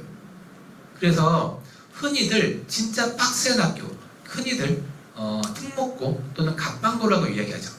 갑방고 아이들은 이 표준 편차의 점수가 굉장히 작아요.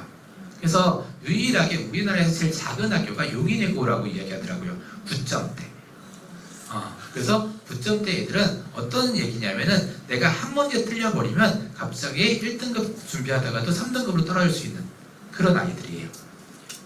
그리고 이 범위가 넓다라는 이야기는 평균을 중심으로 여러 개 좀 퍼져 있다 보니까 아까 얘기한 대로 하나가 조금 점수가 나간다고 할지라도 조금 여유가 있는.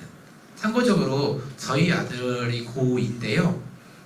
어떻게 하다 보니까 전세가 만기돼서 조금 여유 있는 학교로 전학을 갔어요. 1학년부터. 정말 편해요. 저희 학교 애들 한 문제 틀리면 막 질질 우는데요. 저희 아들은 한 문제 틀려도 점수 잘 나오더라고요. 네. 그래서 저희 아들은 1.1대거든요. 점수가.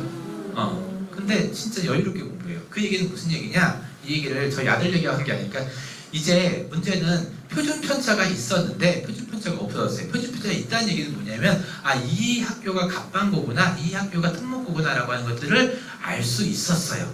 근데 표준 편차가 없어졌네요. 이 얘기는 무슨 얘기예요? 이제 갑방고가 조금 불리해질 수도 있지 않을까라고 예측을 해요. 그래서 한 번 정도 잘 고민해 보실 필요도 있지 않을까라는 생각이 들어요. 이거는 이따가 4부 때 다시 이야기할게요. 또 하나는 뭐냐면요. 성취도별 분포 비율이라는 게 있어요. 이게 무슨 얘기냐면요. 되게 어려운 얘기인데 이게 어려운 얘기임에도 하려고 하는 이유 중에 하나가 서울대에서 지금 이 입시제도의 변화에 대해서 그 어떤 학교도 얘기한 적 없거든요. 근데 유일하게 모여서 회의를 한 학교가 서울대 딱 하나예요. 이 회의를 했는데 딱 두 가지 얘기했어요. 뭐 얘기했냐면은 진짜 이렇게 입시가 변하면 성적을 이렇게 내면 대학교에서 평가할 수 있는 게 없겠네? 그러니까 정시를 없앨까? 정시 인원을 줄일까? 요 얘기 하나 있고요. 또 한 가지는 그런 내신이 나오는 내신 가지고 평가하려면은 평가할 수 있는 부분들이 없겠네? 그러면은 우리 성취도별 비율을 보자라고 얘기했어요. 요게 뭐냐면요. 자, 이거예요. 대부분 아이들이 A를 받을 거예요. 1등급인 아이들 거의 대부분 A를 받겠죠. 근데 보세요. 내가 1등급이고 A를 받았어요. 근데 A를 받았는데 전교에 있는 90%인 아이들이 A를 받았는데 내가 거기서 A야. 또 다른 학교는 A라는 퍼센테이지가 30%인데 그 중에서 A를 받았어. 누가 더 점수가 좋은 걸까요? 좋은 평가 받을까요? 전자일까요? 후자일까요? 후자예요.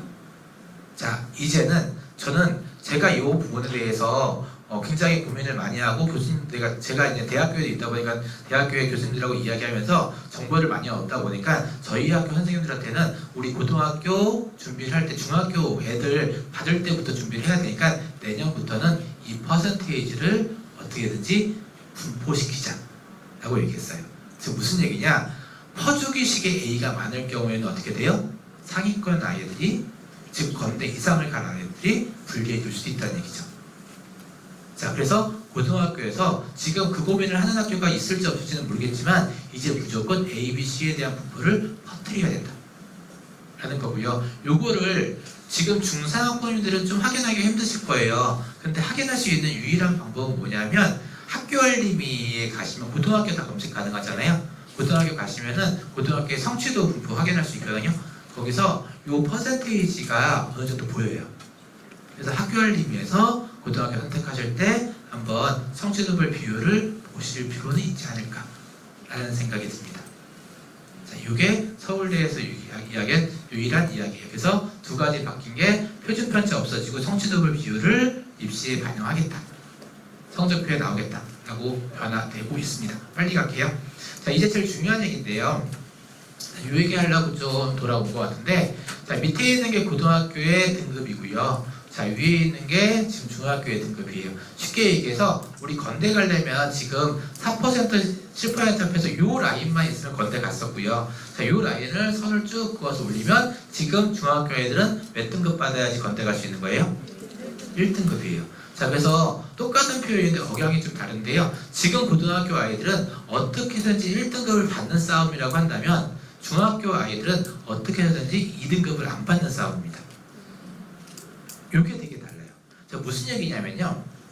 자, 지금 서울대도 1.0이 가는 학교는 아니거든요. 1.2상대가 가요. 연대고대도 1.5대가 가요. 그 얘기는 무슨 얘기냐면요. 아까 얘기한 대로 내가 수학이 조금 약해. 그러면 수학은 2등급 나와도 되지 않을까요? 전체적으로 다 1등급인데 수학 한두 과목 2등급이면 대략 1.2등급 정도, 1.1등급에서 1.2등급 나오거든요. 그럼 서울대 갈 수 있는 거예요. 그 얘기는 무슨 얘기냐면 내가 조금 불리한 과목은 조금 약하게 한 2등급을 받아도 되었던 게 지금의 입시였어요. 그런데 이제는 내가 수학이 좀 약해. 수학을 2등급 받아버릴까? 안 된다는 얘기예요. 그래서 이제 1등급 받는 싸움에서 2등급을 받지 않는 싸움이다라고 이야기하는 건 내가 조금 약한 과목이라고 할지라도 무조건 1등급을 받아야 된다는 걸 꼭 기억하셔야 돼요. 그 얘기는, 자, 우리가 수학을, 예를 들어 수학을 포기하는 이유가 왜 포기할까요? 중학교 때부터 수학을 공부 안 해서 그렇거든요. 고등학교 때 포기하는 이유는 중학교 때 공부가 안 돼 있기 때문에 그래요. 그 얘기는 내가 2등급을 받지 않으려면 뭐 해야 되냐? 중학교 과정에 대한 철저한 이해를 선행하고 와야 돼요. 고등학교 선행 과정이 아니라 이제는 이따가 수능 때도 이야기하겠지만 뭐가 중요하냐면 고등학교 올라오기 전에 중학교 과목을 철저하게 복습하고 올라와야 돼. 그래야지 포기자가 안 나와. 수학 포기자나 과목 포기자가 안 나올 수 있다. 이해되셨을까요? 네. 이렇게 이야기 아무리 하더라도 선행이 중요해. 요 얘기 되게 많이 하시는데 요 얘기 수능 때 다시 이야기할게요. 자, 또 하나는 뭐냐면요. 자, 서울대 입장에서 볼게요. 내가 서울대 입학사정관이에요. 자, 그런다라고 보면은 자, 1등급을 받았네요. 1등급도 퍼센테이지가 있죠. 자, 1%에 있는 아이가 있고요. 9%에 1등급이 있어요. 자, 서울대에서는 요 9%에 있는 1등급을 뽑으려고 할까요? 근데 이 두 가지를 어떻게 비교할까요? 구분할 수 있을까요? 이게 서울대의 고민이에요. 다시요. 1%의 1등급이 있고요. 9%의 1등급이 있어요. 서울대는 무조건 9% 안 뽑을 거예요. 어떠한 방법을 동원해서라도. 그렇죠? 그래서 1%에 있는 아이들을 선발하겠다라는 고민을 할 거고요. 고등학교에서는 저희 학교도 지금 제일 고민하고 있는 게 이 9%의 1등급을 1%의 1등급인 척하게 보이게 만들어야죠. 그렇죠? 그래야지 좋은 대학교 가니까. 그래서 어떻게 하면 9%를 1%인 것처럼 보일 수 있을까라고 하는 고민이에요. 자, 다시 돌아와서 서울대 입장에서 9%하고 1% 어떻게 구별할 수 있을까요? 이게 지금 가장 중요한 고민 아닐까요? 우리 아이가 조금 성적이 안 돼서 9%, 그런데도 불구하고 1%인 척을 해야 하잖아요. 그게 고민일 거고 1%인 아이들이라고 할지라도 9%랑 똑같은 취급받으면 안 되는 거잖아요. 그렇죠? 그게 가장 중요한 거예요. 자, 그게 어떻게 되냐면은 저희가 볼 때는 요거 같아요. 자, 요건 아까 설명한 거예요. 교과 전형에서 서류 평가 반영하는 학교들 이렇게 있다. 아까 얘기한 건대, 경희대, 고대, 동국대, 성균관대, 한양대가 교과 전형인데도 불구하고 서류 평가한다. 이 얘기였고요. 자, 아까 다시 돌아와서 자, 변화예요. 정리합니다. 내신 5등급제로 변화했죠. 9등급에서 5등급제로 변화했어요. 자, 그렇다면 내신 변별력은 떨어진 거죠. 자, 이 얘기예요. 쉽게 이야기해서 변별력이 떨어졌다는 얘기는 아까 별점을 지금 5점 정도잖아요. 그쵸? 어플에서 음식점에서 시키려고 해도 지금은 4.7, 4.3, 5점 정도예요. 근데 국가에서 5점 정도는 조금 의미가 없으니 2점으로 바뀌래요. 왜냐면 그렇게 했다고 쳐볼게요. 그래서 우리가 음식점에서 좋다, 맛있다, 맛없다 이렇게 평가만 할 수 있어요. 그러면 예전에는 4점, 5점 정도니까 그래도 4.7, 4.3으로 구별할 수 있었는데 이제는 좋다, 안 좋다를 평가되면 우리가 평가하기가 수월할까요? 수월하지 않을까요? 수월하기 힘들어요. 2점 정도로는. 그래서 우리는 뭐 봐요? 리뷰를 봐요. 자, 아까 서울대에서 1%와 9%를 구별할 수 있는 방법은 제가 예상할 때는 리뷰예요. 자, 그래서 정리를 하면은 뭐냐면 5등급제로 변하면은 내신 변별력 있을까요? 없어요. 2등급 2점 정도로 바뀌었다고 하면 변별력 없는 거잖아요. 자, 그렇다라고 한다면 분명히 바뀔 가능성이 있네요. 어떻게 바뀌어요? 좀 전에 얘기했던 대로 어머님들이 얘기했던 대로 이제 리뷰가 더욱더 중요해졌다 라는 겁니다. 그렇지 않나요? 자, 두 번째, 1등급으로 떨어질 경우에 큰 탑이 2등급 받으면 큰일 난다 라는 얘기고요. 2등급 받지 않으려면 뭐 해야 된다고요? 중학교 과정에 대한 철저한 공부가 선행이 돼야 된다. 되게 중요한 얘기예요, 진짜로. 자, 그 다음에 상대평가 과목이 확대됐어요. 예전에는 진로선택 과목이라 해서 고등학교에서 그런 거 되게 많았는데 고등학교 3학년 때 진로선택 과목 깔아가서 내신 부담 없었는데 지금 그게 안 된다는 얘기죠. 그 얘기는 무슨 얘기예요? 이제 고른 과목의 선택이 중요하다는 겁니다. 자, 그 다음에 면접 중요해졌다라는 거고요. 성취도별 분포 아까 게시된다는 거 얘기 드렸죠. 자, 이게 지금 가장 크게 변화되는 예상이다라고 보시면 될 것 같습니다. 넘어갈게요. 수능 얘기 드립니다. 수능도 아까 살짝 이야기했는데 지금 보시는 것처럼 이런 빨간색 쳐 있는 부분들이 수능 과목이고요. 자, 이거를 조금 바꿔서 이야기하면 이렇게 좀 해석이 되는데 지금의 고등학교 아이들은 선택했어요. 근데 이 선택이 다 없어졌다. 공통으로 본다. 그래서 지금 부모님들이 제일 걱정하시는 것 중에 한 질문 되게 많이 받는 게 문과하고 이과가 없어졌다면서 이거 어떻게 이거 되게 많이 궁금해 하시더라고요. 그냥 문과하고 이과가 구분은 없었는데 문과인 아이들, 이과인 아이들이 있어요. 그리고 평가는 어머님들 세계 때는 문과인 아이들끼리 내신 경쟁했었고 이과인 아이들끼리 내신 경쟁 있잖아요. 그게 없어진 거고 그냥 무슨 과목 듣는 아이들끼리 경쟁한 거예요. 물리 듣는 아이들끼리 경쟁, 생명과학 듣는 아이들끼리 경쟁, 그다음 법과사회 듣는 아이들끼리 경쟁. 그래서 그냥 하나의 그룹끼리 경쟁하는 게 아니라 과목 듣는 아이들끼리 집단이 만들어졌다. 문과 이과는 통합됐다. 이렇게 보시면 될 것 같고요. 수능도 그냥 무조건 이제 문과 이과 없이 똑같은 과목을 본다. 라고 보시면 될 것 같아요. 그래서 변화된 거 첫 번째, 공통된 거 본다라는 거고요. 변화된 거 두 번째, 이거예요. 예전에는 탐구 과목을 2, 3학년 때 배우는 과목을 수능을 해서 봤어요. 근데 지금은 어떤 과목 봐요? 공통과학, 공통사회. 이거 언제 배우는 거죠? 1학년 때 배워요. 자, 아까 제가 중학교 과정 되게 중요하다고 했었죠. 왜 중요하냐? 예전에는 중학교 과정 빼고 공통과학 빼고 그냥 고등학교 2학년, 3학년 때 배우는 과목 죽으라고 공부하면 됐어요. 왜? 그게 수능 과목이니까. 근데 지금은 고등학교 1학년 과목이 수능 과목이네요. 그쵸? 그 얘기는 고등학교 1학년 과목은 중학교 기반으로 나오는 거죠. 그쵸? 중학교 과정에 대해서 제대로 이해하지 못하면은 과탐, 사탐 보기 힘들어요. 그래서 1학년 과목을 고등학교 수능 때 반영한데 변화된 거 두 번째. 세 번째, 예전에는 과학 같은 경우는 물화생지 1, 물화생지 2 중에서 원하는 과목 2개 선택했어요. 사회 안 봤어요. 근데 지금은 사회도 과학도 보고 사회도 보네요. 그렇죠? 요즘 이과 애들이 많으니까 이과 애들 이야기를 하면요. 예전에는 과학 선택했는데 이제는 사회하고 과학 선택해야 되는 거예요. 근데 지금 아이들 문해력이 조금 되게 어려운 수준이잖아요. 이 얘기는 무슨 얘기냐면 사회를 본다는 이야기는 국어 과목 하나 더 보는 거랑 똑같아요. 문해력이 중요해진 거죠. 그래서 제가 이따가 얘기하겠지만 아이들 문해력 싸움일 수도 있다. 그래서 만약에 과학 이과인 아이들이라고 할지라도 사회 과목 보니까 아이들 독서 활동 중학교 때 많이 시켜야 된다 라는 거 얘기 드릴게요. 그래서 변화된 거 정리해서 얘기 드리면 이겁니다. 통합형으로 바뀌었다. 이해됐죠? 그 다음에 1학년 때 통합사회하고 통합과가 같이 본다 라고 하기 때문에 좀 전에 얘기 드렸던 것처럼 사회 보기 때문에 문해력 증가됐다. 그러니 중학교 1, 2학년 학부모님들 같은 경우는 또 3학년 학부모님들 같은 경우는 아이들 책들 좀 많이 읽혔으면 좋겠다. 꼭 기억하시고요. 그 다음에 학교를 저희 학교 같은 경우는 이렇게 이야기를 하거든요. 고등학교 2, 3학년 때 과학과 사회를 수능 때 출제했다면 이제 바뀌었잖아요. 그래서 저희는 저희 탐구 선생님들한테 이렇게 얘기를 제가 얘기했던 것 같아요. 이제 고등학교 1학년 중심의 단원으로 2, 3학년 단원을 재편성하자. 좀 더 쉽게 얘기하면 2, 3학년 때 시험 문제는 고등학교 1학년 통과 통사에 있는 내용들 중심으로 시험 문제 내자. 이렇게 내면 수능 과목도 같이 준비하는 게 아닐까. 이렇게 제안을 드렸던 것 같아요. 그래서 이런 것들이 아마 재구성한다면 좀 더 유리해지지 않을까라는 생각이 들고요. 문제는 원래 개편안 나왔을 때 이게 있었어요. 심화수학을 5교시 때 보자.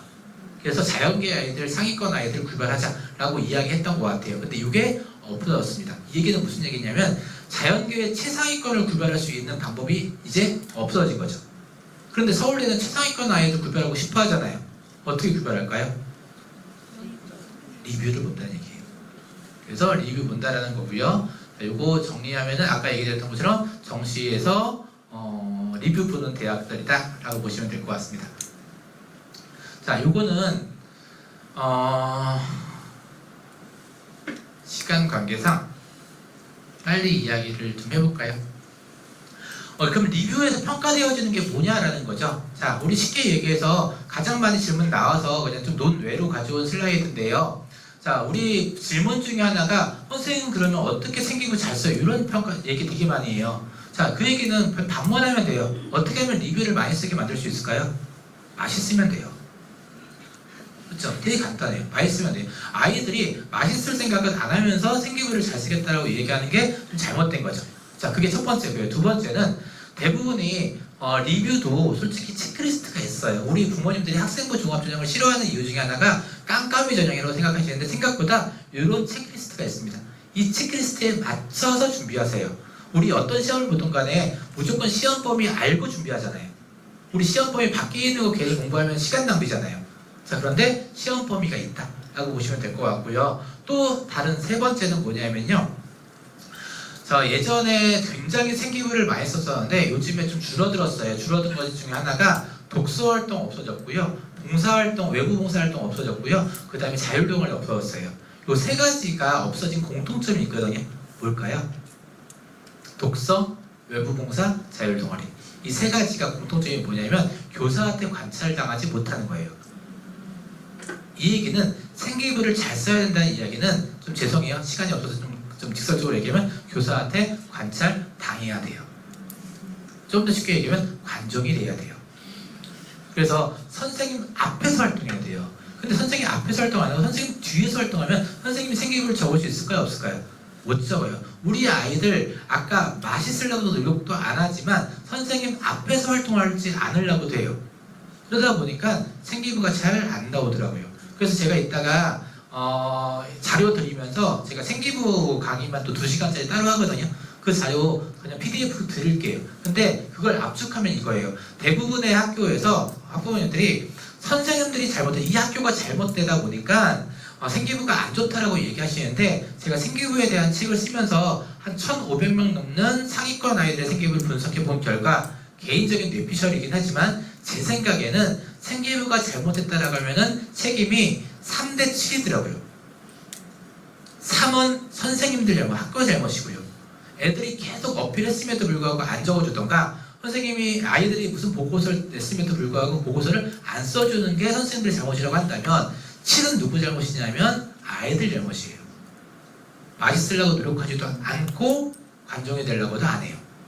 그래서 이 부분에 대해서는 한번 나중에 PDF 보시면은 좋지 않을까 싶고요. 그 중에서도 제일 문제는 저는 요거라고 생각하거든요. 우리 아이들이 제일 문제가 이 탐구력이 부족해요. 생기부에서 리뷰에서 제일 중요한 건 요 라인이거든요. 학업 역량. 왜냐하면 건대 이상은 학업 역량을 되게 중요시 여겨요. 빨리 설명하면 너 착한이라고 보는 게 공동체 역량이고요. 너 전공에 대한 관심이 있니라고 하는 게 진로 역량이에요. 이 얘기는 무슨 얘기냐면 우리 혹시나 서울대학교 화학공학과 하고 싶다라고 하시는 분 계실까요? 자녀가? 고대 화학공학과, 연태화학공학과. 자, 우리 학교에 아니면 전국에 1등하는 성산고에 1등을 데려와도 서울대학교 화학공학과는 못 갈 거예요. 왜 그럴까요? 서울대학교에는 화학공학과가 없어요. 연대에도 화학공학과가 없어요. 고대에도 화학공학과가 없어요. 근데 우리 아이들 서울대 화학공학과 가겠대요. 그래서 그 대학도 과도 없는데 어떻게 가니? 라고 하면 없어요? 라고 이야기하는 거죠. 무슨 얘기냐면요. 진로 역량은 그 과에 대한 관심도고요. 그 과에 대한 관심도는 자료를 서치하는 거죠. 적어도 너가 그 과에 대해서 홈페이지 찾아보고 거기서 뭐 어떤 활동들을 했는지가 진로 활동이고요. 학업 역량은 뭐냐면 성적이에요. 성적인데 자기주도성 여기 나오죠. 아까 제가 설명했던 스스로 할 수 있는 능력. 자, 저는 제 아들 이야기하면 이렇게 그냥 시간 때문에 어쩔 수 없이 얘기하는데 아들한테 공부하라고 안 하거든요. 10시까지 공부하는데 학원도 안 보내요. 그런데 성적이 좋은 이유는 이것 때문인 것 같아요. 자기주도성. 제가 입시를 10년 넘게 하다 보니까 그리고 저희 학교 아이들 서울대를 여러 번 보다 보니까 좋은 점도 있지만 안 좋은 점이 있어요. 뭐냐 하면 이 새끼는 어느 대학교 보는지 보자. 진짜 부담돼요. 그래서 주변에 네 자식 어느 대학교 볼지 내가 진짜 끝까지 볼 거야 이런 부모들이 너무 많아가지고선 굉장히 걱정되는데 그래서 초등학교 때부터 했던 거는 그냥 저는 믿고 자유성 키웠던 것 같아요. 스스로 노력할 수 있게. 어떤 거였냐면요. 뭐였냐면 초등학교 때 여행 가면은 이 아이가 다 여행 계획 잡게 만들었어요. 돈도 알아서 쓰게 만들었어요. 힘들었죠. 왜 힘들었냐면 경주 가서 1박 2일 갔는데 애한테 돈 주고 여행 코스 잡고 다 뭐 지도 어플 주고 그랬는데 애가 놀이동산 가서 하루 종일 놀고 잘 때도 숙소도 못 잡았거든요. 경주 가서 초코파이 먹어야 되는데 오리온 초코파이 먹고 왔어요. 그렇게 했는데 저희 집사람하고 진짜 손 꼭 잡고 참고 했더니 다음에 여행 계획 잡을 때는 어느 정도 성공을 하더라고요. 조금씩. 자, 그게 뭐냐면 저는 중학교 때까지 무조건 실패 경험들을 많이 줬던 것 같아요. 고등학교 올라가면 실패를 못하니까. 실패하면 진짜 나락으로 가니까. 그래서 얘가 스스로 할 수 있게 되게 많이 하다 보니까 지금 생기부도 아빠 이게 궁금해요 저게 궁금해요 이런 부분들에 대해서 이야기하고 아빠 제가 수학학원 하나 보내거든요. 아빠 제가 추론 문제가 많이 틀리는 3, 4점 문제가 틀리는 것 같아요. 그럼 여기 일반 학원 보내는 게 아니라 3, 4점에 맞춰서 그 학원 보내는 거예요. 그러다 보니까 스스로 무엇을 할 수 있는 능력이 필요하고요. 또 한 가지는 이거예요. 탐구력. 자, 빨리 이야기하면은 시간을 못 맞출 것 같은데 조금 시간 더 써도 될까요? 네, 빨리 갈게요. 자, 탐구력은 뭐냐면요. 우리가 중학교 때 오전층에 대한 부분들 배워요. 그 세 개를 구성하는 건이 대륙권, 성층권, 중간권 10건이 있는데 이 중에 오전이 있는 곳이 어디인가라고 하면 중학교 아이들 대부분이 성층권이에요 라고 얘기해요. 그리고 그런 아이들이 아싸 성층권 맞췄다라고 해서 90% 이상은 끝나요. 근데 서류를 준비하는, 리뷰를 준비하는 애라고 한다면 여기서 한 단계 더 나가야 되는 거죠. 자, 다시요. 성층권이 있는 곳은, 오전이 있는 곳은 어디인가? 정답 2번. 이게 대부분의 아이들이 끝내는 거라고 한다면 여기서 한 단계를 더 나가게 만들어야 되는 게 우리가 해야 되는 일이에요. 어떻게 나가야 될까요? 왜 오전은 성층권에만 있을까? 이거 하나 쳐줘야 되는 거예요. 누가? 가장 좋은 건 아이가 스스로 궁금해하는 게 좋죠. 근데 그게 힘드니까 부모님이 야 시험 잘 봤네, 성층권 문제 맞췄네. 근데 왜 오전은 성층권에만 있어? 이거 하나 던져주는 게 생기부에서 굉장히 중요한 거고 그게 탐구력이에요. 이걸 안 해. 우리는 내신만 중요해라고 이야기하다 보니까 내신 중요하지 않다는 얘기 아니에요. 내신만 중요해라고 이야기하다 보니까 시험 문제 맞추면 끝나는데 이제 리뷰가 중요해졌다면서요. 여기서 한 단계 더 쳐줘야 되는 거죠. 이게 탐구력이라고 보시면 될 것 같습니다. 자, 그래서 저는 이제 숙제예요. 제가 좀 말을 좀 빨리 할게요. 첫 번째 숙제. 이런 연구 결과가 있습니다. 부모님하고 아이하고 대화를 많이 할수록 좋은 학교를 진학한다. 대화를 좀 많이 했으면 좋겠어요. 저희 아들하고 하는 가장 결정적인 거, 저는 무조건 아들하고 되게 많이 대화를 합니다. 이 대화를 중학교 때 진짜 많이 했고 다도했거든요. 남자아이인데 저희 아들 촛불 하나 켜놓고 다도했어요. 근데 고등학교 올라와서 다도하자니까 죽어도 싫다라고 하더라고요. 그래서 생각을 좀 바꿨습니다. 저랑 얘기 좀 안 하려고 하고 좀 머리가 컸다고 방문 잠그고 집안에 들어가더라고요. 그래서 저도 머리를 굴렸죠. 그러면 우리 취미 생활을 하자. 취미가 뭐냐면 저희 아들이 빵을 좋아하거든요. 전국 빵 투어를 가보자. 그래서 성심당 많이 가요.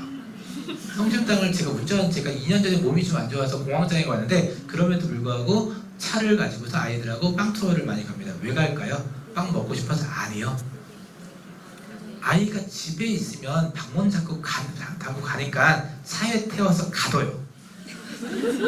솔직히 이야기하면 가두고 난 다음에 그때부터 이야기해요. 야, 너 활동 이거 했다더라? 요거 좀 이렇게 해야 되지 않겠니? 그래서 이야기해요. 집에서는 방문 잡고 들어가잖아요. 차에 타면은 문 못 열어요. 쟤도 쫄린가 봐요, 차에서. 그래서 그때 얘기해요. 근데 안 듣는 것 같잖아요. 근데 희한하게도요, 저희 아들하고 GPT 유료 버전 같이 쓰거든요.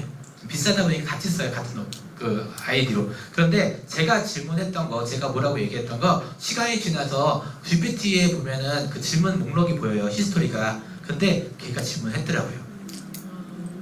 지도 궁금한 거죠. 지도 필요한 거죠.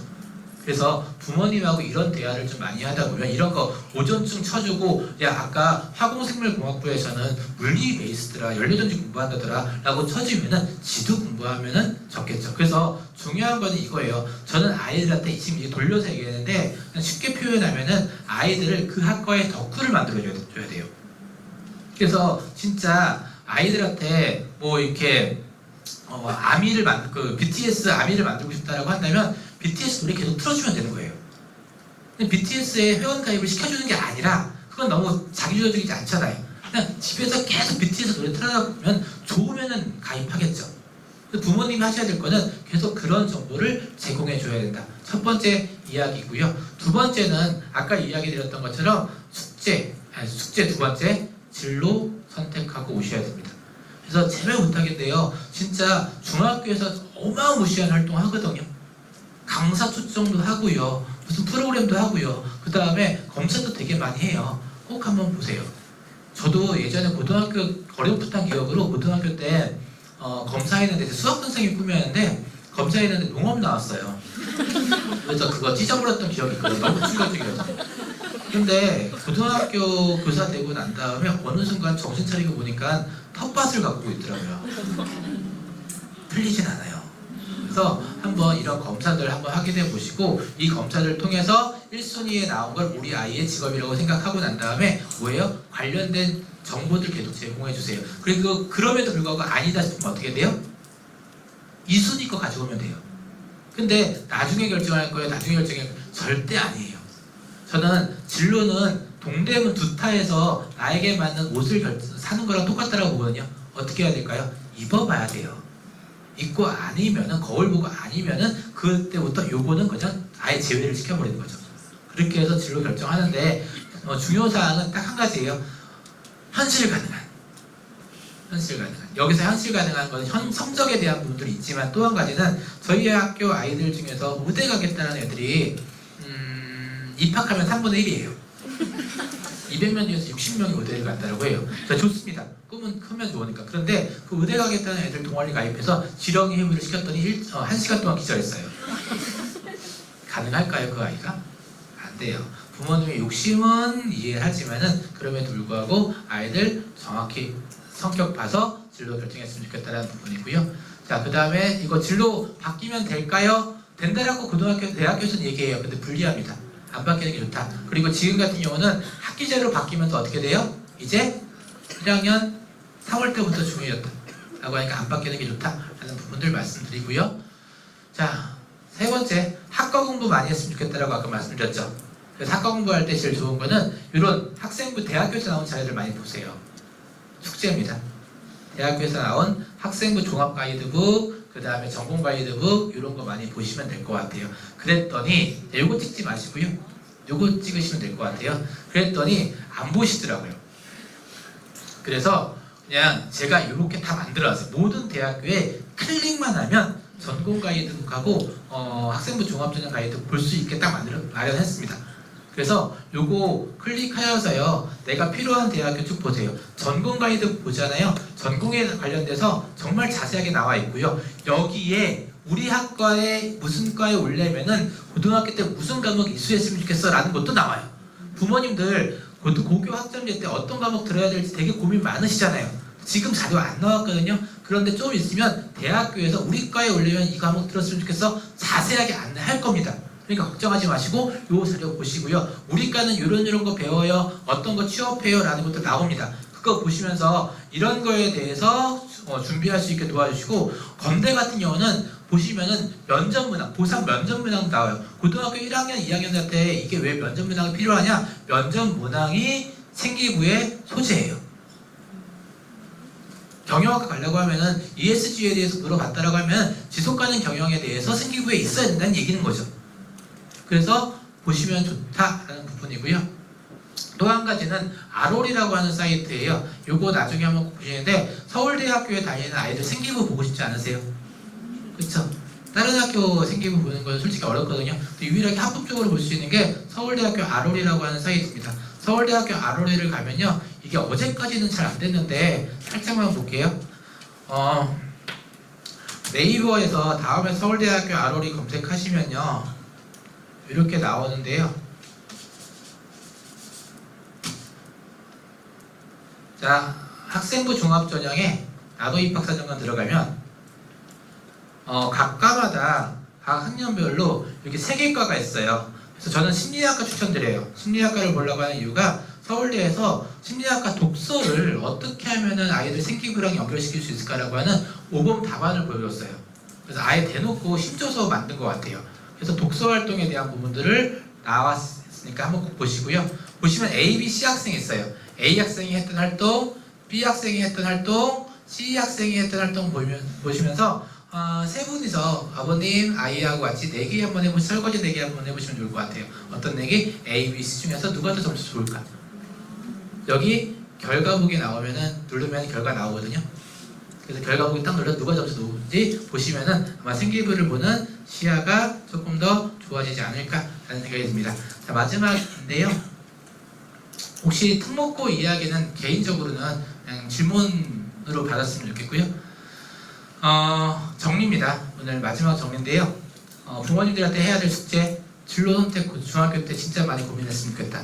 성적도 좋은데요, 이제는 리뷰가 증가됐다는 얘기는 진로 선택 많이 하고 오면 좋겠다라는 거고요. 아이들 리뷰 좋으려면 탐구력이 좋아야 된다. 이해됐나요? 그렇죠? 아이들 왜라는 질문들 많이 했으면 좋겠고요. 스스로 무엇인가 할 수 있게, 중학교 때 실패할 수 있는 경험 많이 해주세요. 고등학교 때 실패하면 안 됩니다. 그래서 스스로 무엇인가 할 수 있는 시간 줬으면 좋겠고요. 문해력 중요하다, 계속 얘기 드렸습니다. 책 많이 읽혔으면 좋겠고요. 개인적으로는 혼공 중요합니다. 아이들 듣는 것보다 이제 혼자 공부해야 돼요. 왜냐하면 중학교 때까지는 영어만 보더라도 영어가 한 5개 지문만 외우면 됐었거든요. 고등학교는 15개 지문 이상이에요. 이제 무조건 앉아서 고민하셔야 된다 하는 부분이고요. 그 다음에 중학교 복습 중요하다라는 부분들 말씀드립니다. 자, 마지막 페이지인데요. 2페이지 나오는데 여기서 끝낼게요. 이게 지금 드리려고 하는 제가 자료예요. 이거 꼭 QR코드 찍으셔서 보시면 될 것 같은데, 오늘 수업 자료는, 특강 자료는 여기 있을 겁니다.